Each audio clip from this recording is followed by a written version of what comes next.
इस खबर के प्रायोजक हैं डी रियल एस्टेट, अर्जुन मसाले, मसालों के थोक व रिटेल विक्रेता, कैलाश चंद वर्क वाला, CP plus, smile up dental clinic.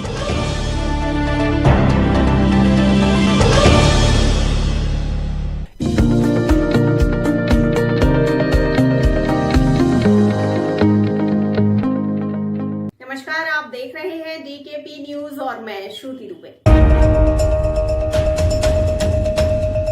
Delhi का प्रतिबिंब न्यूज चैनल पर समाज सेविका दीपा सोनकर एवं संजय सोनकर से खास बातचीत की। बातचीत दौरान उनका क्या कुछ कहना रहा, आइए आपको सुनाते हैं सुमित भोजगी की खास आप रिपोर्ट। कर रहे हैं उसके बारे में कुछ बताइए कि आप कहाँ कहाँ कैसे कैसे लोगों के साथ जुड़ी। शुरू सबसे पहले तो 2 साल पहले मुझे मोदी जी की सबसे प्रिय मुहिम बेटी बचाओ बेटी पढ़ाओ तिमारपुर विधानसभा की संयोजिका बनाया गया, जो कि मोदी जी की सबसे प्रिय मुहिम है। इसके अंतर्गत हमने काफ़ी बच्चों का दाखिला करवाया और जो शिक्षा से वंचित है उन्हें हमने स्कूल तक पहुंचाया। हमने ये भी देखा है जैसे बेटी बचाओ बेटी पढ़ाओ में आप उसमें बहुत अच्छी तरह जुड़ी और मलकागंज की काफ़ी छात्राओं का आपने एडमिशन स्कूलों में कराया जो कोरोना से निकले थे और मतलब कोरोना से मतलब कि कोरोना काल से, और उनको उस परेशानी के समय में आपने एडमिशन कराए, उसके बारे में थोड़ा प्रकाश डालेंगे किस प्रकार से आपने। कोरोना काल में अधिकतर ये हुआ कि काफ़ी समय से कई बच्चों की स्कूल की फ़ीस पेंडिंग थी, उससे पेरेंट्स जो है काफ़ी परेशान हो रहे थे कि बच्चों को कैसे दाखिला आगे करवाया जाए, उस फीस से की समस्या से वो जूझ रहे थे।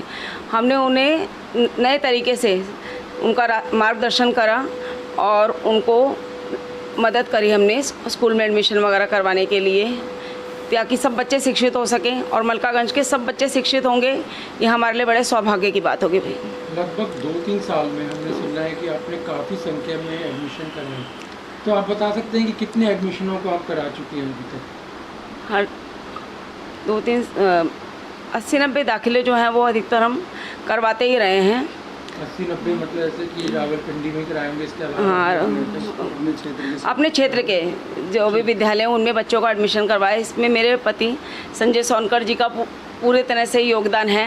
एक छोटी सी बात बताइए कि जब एडमिशन हो जाता है हाँ, और जब उनके जो पेरेंट्स हैं आपके पास आते हैं, दुआएं देते हैं, कैसा महसूस होता है? उस समय बहुत अच्छा है, लेकिन आपको कैसा महसूस होता है? उस समय दिल से बहुत ज़्यादा मतलब कि खुशी होती है कि हमने बहुत अच्छा कार्य किया।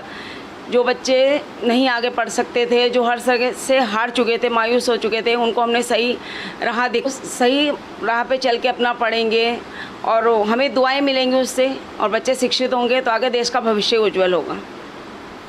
दोनों ये बोलना, दोनों उसी में पढ़ते हैं? मेरी 2 बेटियां हैं, वो भी केदार बिल्डिंग स्कूल में पढ़ी हैं, और जिनका एडमिशन करवाया वो भी मेरी बेटियां ही हैं, क्योंकि सब बच्चों को मैं अपना मान के चलूँगी तो ये मेरे लिए बहुत ज़्यादा अच्छी बात होगी।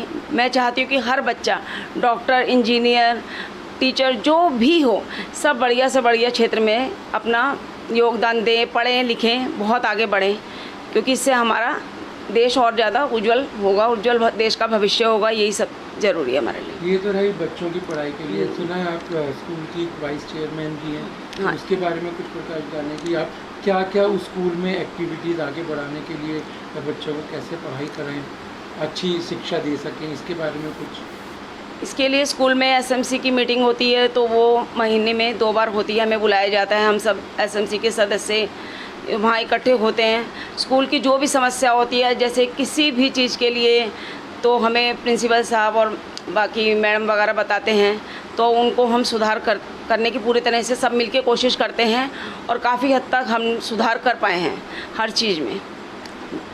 इसके अलावा राजनीति में आप क्या वो रखते हैं कि राजनीति में इच्छा है या नहीं है, और अगर बनेंगी तो आगे क्या करने के आपके पहला लक्ष्य क्या है?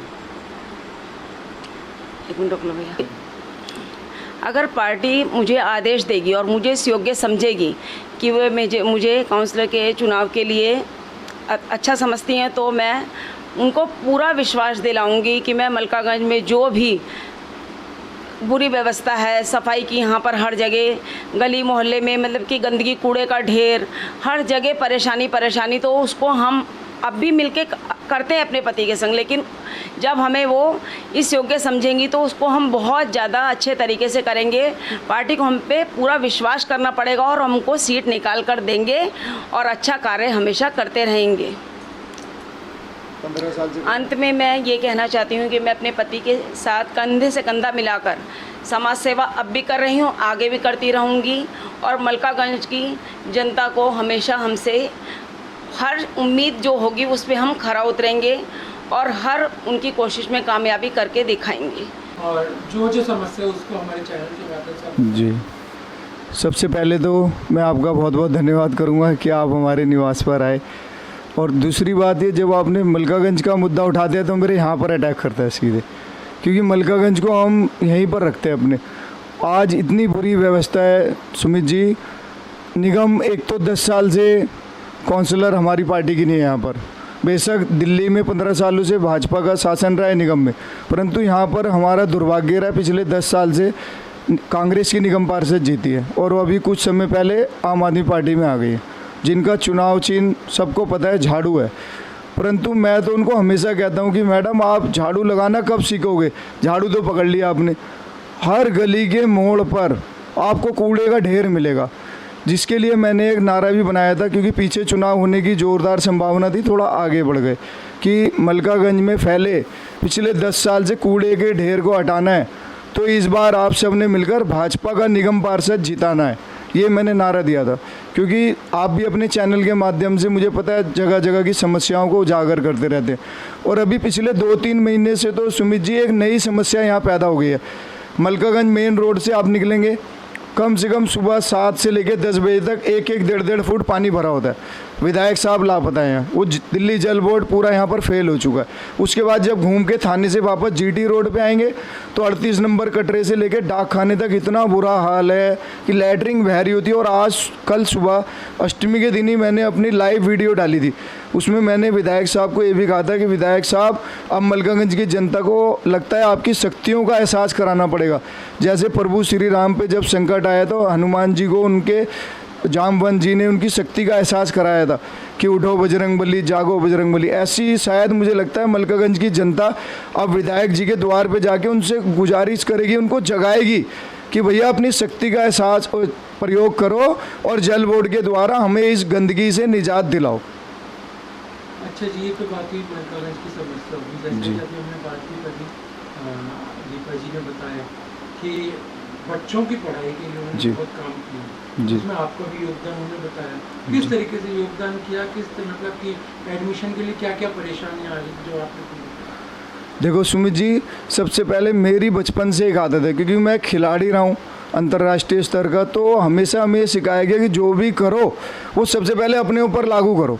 गुरुजी ने हमारे सिखाया था। तो मुझे जब लगा कि लोग बड़ी बड़ी बातें करते हैं कि सरकारी स्कूलों में बहुत अच्छी व्यवस्था है, ये है वो है, तो मैंने सबसे पहले अपनी दोनों बेटियों को यहाँ अपने मलकागंज वार्ड नंबर 13 में एक अच्छा स्कूल दिखा, केदार बिल्डिंग सर्वोदय कन्या विद्यालय, दोनों बेटियों को उसमें दाखिला कराया। क्योंकि कोई मेरे ऊपर कम से कम ये उंगली ना उठाए कि संजय जी बातें बड़ी करते हैं, अपनी बेटियों को प्राइवेट स्कूल में पढ़ा रहे, तो दोनों वहाँ पढ़ रही हैं। तो जब वहाँ हम घुसे सरकारी उसमें, तो हमें लगा कि अभी बहुत ज़्यादा दिक्कतें हैं यहाँ पर। तो धीरे धीरे मैनेजमेंट कमेटी से जुड़े स्कूल की, तो बहुत ज़्यादा सुधार करते गए। और साथ साथ मेरी वाइफ जब दीपा सोनकर जी जब रोड पे जाती थी जैसे घर की सामान वगैरह ख़रीदने, तो रेडी वालों के बच्चे दिखते थे इनको कि जो पढ़ नहीं रहे, तो ये मुझे वहीं से फ़ोन करती थी। मैं कोई तारीफ़ नहीं करूँगी, मेरी वाइफ है इसलिए, कि संजय जी 2 बच्चे मुझे मिले जो जिनके माँ बाप ये सोचते कि हमें बहुत पैसा लगेगा, हम कैसे पढ़ाएं बच्चों को। तो हम तुरंत उनके पास जाते थे, उनको समझाते थे कि मेरे भाई मेरी बहन, पैसा एक नहीं लगेगा, एडमिशन हम कराएंगे। उन बच्चों को ले जा के सुमित जी दाखिला कराना शुरू करा। तो धीरे धीरे एक चीज़ मन में आ गई कि सबसे पहले दुनिया की बात छोड़ो, पहले अपने मलकागंज के बच्चों को शिक्षित बनाना है। और इसी मुहिम को देखते हुए हमारे आदरणीय सांसद मनोज तिवारी जी ने और जिला अध्यक्ष मोहन गोयल जी ने मेरी वाइफ दीपा सोनकर को 2 साल पहले एक बहुत अच्छा रिवार्ड दिया, जो हम दिल से उनके आभारी रहेंगे। क्योंकि मोदी जी की सबसे प्रिय मुहिम योजना है वो बेटी बचाओ बेटी पढ़ाओ अभियान, और उसी का पूरी तिमारपुर विधानसभा का संयोजक बनाया गया। और पिछले साल तो आप जानते ही हो, कोरोना में लोगों की फ़ीस पेंडिंग थी, 1-1 साल से बच्चे स्कूल नहीं गए। पेरेंट्स को बुरा हाल था। हमने यहाँ तक कि मुखर्जी नगर तिमारपुर तक के एडमिशन कराए, फीस पेंडिंग रह गई, कोई बात नहीं, सरकारी स्कूलों में दाखिला करा दिया सबका। तो यही मुहिम चल रही है और आज भी आप लोगों की दुआओं से कोशिश जारी है, एक एक बच्चा शिक्षित हो, यही हमारी सोच है और आगे इसी पे काम कर रहे हैं। लगभग कितने एडमिशन हो चुके हैं और आगे भी जिस तरीके से अगर किसी को परेशानी हो तो कैसे आपसे संपर्क कर सकते हैं? देखिए, जब 10-12 साल से हम जुड़े हैं तो अगर ओवरऑल लगाओगे तो 600-700 बच्चों का दाखिला हो चुका है। परंतु जो पिछले 2 साल हुआ है ना, बहुत मज़ा आया काम करने का, क्योंकि जो भी आ रहा था। तो अभी तक के लिए इतना ही। आगे खबरों के लिए बने रहिए DKP न्यूज के साथ और मुझे दीजिए इजाजत। नमस्कार।